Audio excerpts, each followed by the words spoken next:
Muy buenas, profesor y compañeros. El día de hoy somos el grupo número 6 y explicaré lo que viene siendo el algoritmo de Decker. Los integrantes del grupo son Isidro Arana José Ángel, Espinosa Lajara Slayer Jacob, Castillo Laos Estefano Miguel y mi persona Miguel Ángel. Bueno, iniciamos primero con un poquito de la historia, ¿no? Este algoritmo de Decker surge antes del siglo XIX y a principios del siglo XX, en el cual las primeras necesidades eran las ferroviarias. El motivo era porque se quería saber cómo evitar que los trenes colisionaran cuando pasaban por las vías en un mismo segmento. Acá, después de dar esa pregunta, surge lo que viene siendo el uso de los semáforos, ¿no? Y más o menos por ese lado es donde se va el algoritmo de Decker. Ya en la década de los 60, en la época del auge del cómputo, la problemática era el acceso a los recursos compartidos. Aquí es donde aparece Edsger Dijkstra, el cual dedica 3 años de su vida a encontrar la primera solución, ¿no? Ahora un poquito del concepto. ¿Qué es el algoritmo de Decker? El algoritmo de Decker viene a ser un algoritmo de programación en el cual lo que hace es la exclusión mutua. ¿Qué es lo que es esto? Es permitir que dos procesos o dos hilos puedan ser parte de un mismo recurso sin generar conflictos. Si ambos procesos intentan acceder a la sección crítica simultáneamente, el algoritmo va a elegir el proceso según su variable de turno. Es decir, si un proceso está ejecutando la sección crítica, debe esperar a que finalice este para darle el paso al otro proceso. Existen cuatro versiones del algoritmo, el cual está la alternancia estricta, el problema de interbloqueo, la colisión región crítica no garantizada y la postergación indefinida. Con un pequeño ejemplo, el cual es de los dos borrachos, se explicará más o menos cómo va el algoritmo. Bueno, empezamos primero con un boolean, el cual tenemos dos banderas y un turno, que es un int. Las dos banderas la inicializamos en falso y el turno depende, ¿no? Podemos iniciarlo en 0 o en 1, dependiendo de la bandera que queramos elegir. Ahora, ¿cómo va este ejemplo? Es para nosotros poder ingresar a lo que viene siendo el baño, nuestra bandera tiene que estar en verdadero, ¿ok? Entonces, como se dice en el ejemplo, iniciamos en el turno 0, o sea, en la bandera 0. Si nuestra bandera 0 está en verdadero, significa que podemos entrar al baño.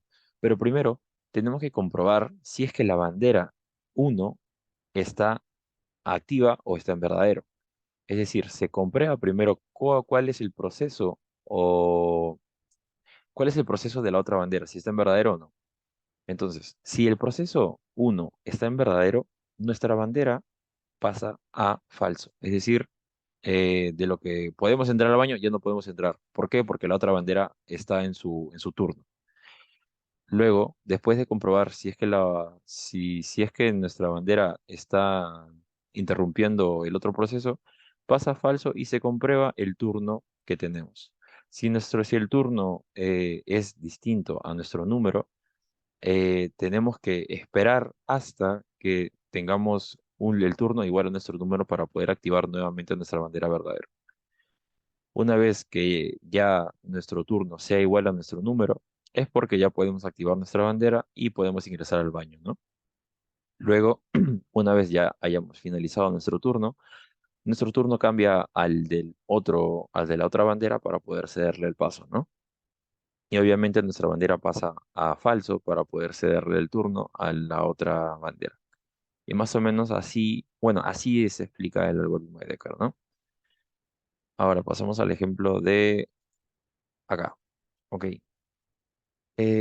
Para este algoritmo hemos usado dos clases y un main para poder correr el código, en el cual primero en esta clase de persona tenemos tres variables, un string nombre, un int para ver el número del cliente y la cuenta.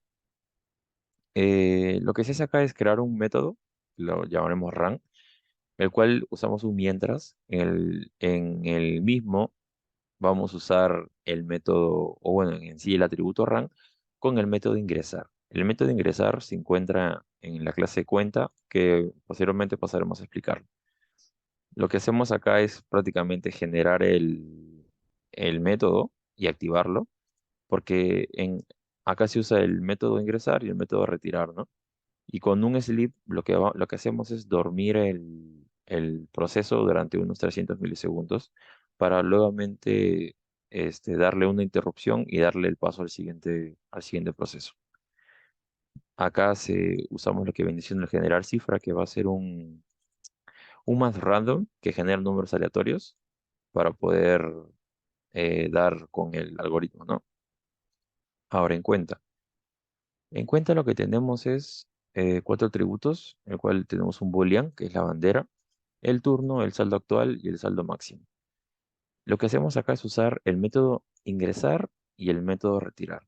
En ambos métodos se repite el mismo proceso, solamente que uno es ingreso y el otro es retiro. Lo que hacemos es inicializar nuestro atributo bandera con el índice de turno en verdadero, el cual nos dice, si el turno es igual a cero, lo que se hace es que el turno toma el, la posición de uno.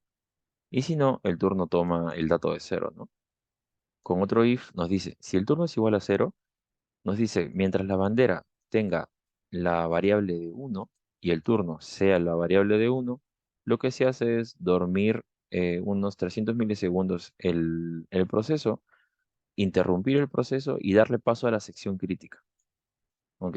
La sección crítica es decir, como se explicó en el ejemplo, para poder entrar al baño, ¿no? Es decir, le damos el pase para que pueda usar el atributo, ¿no? O en este caso, lo que se desea aplicar. Igual lo mismo para cuando el turno sea uno. Usamos la bandera, si el índice es cero y el turno es cero, dormimos el producto, lo interrumpimos y le damos paso a la sección crítica. Y lo mismo con el método retirar, ¿no? Es el mismo proceso, pero solamente para retirar. Ahora, más abajo tenemos lo que viene siendo la sección crítica, ¿no? Que acá nos dice, si el saldo actual más la cantidad es menor o igual al saldo máximo, el saldo actual va a ser el mismo más la cantidad. Lo que se hace después es con un sort ingresar la cantidad del más random en euros, ¿no? Y si no, nos dice que se supera el máximo permitido, ¿no? Y le da finalidad al proceso. Y la mismo para la sección crítica de retirada. Ahora, para correr el proceso, ¿está todo correcto? Sí. Y prácticamente el algoritmo quedaría así. Acá nos arroja todos los procesos que está haciendo Clever Ignacio hasta que llega a su final, ¿no? Como podemos ver, salía cada proceso que tenía su turno, es decir, primero salía Claver ingresado tanto cantidad y Ignacio ingresado tanta cantidad. Luego pasa al retiro. Claver iniciado tal cantidad y Ignacio ha retirado tal cantidad.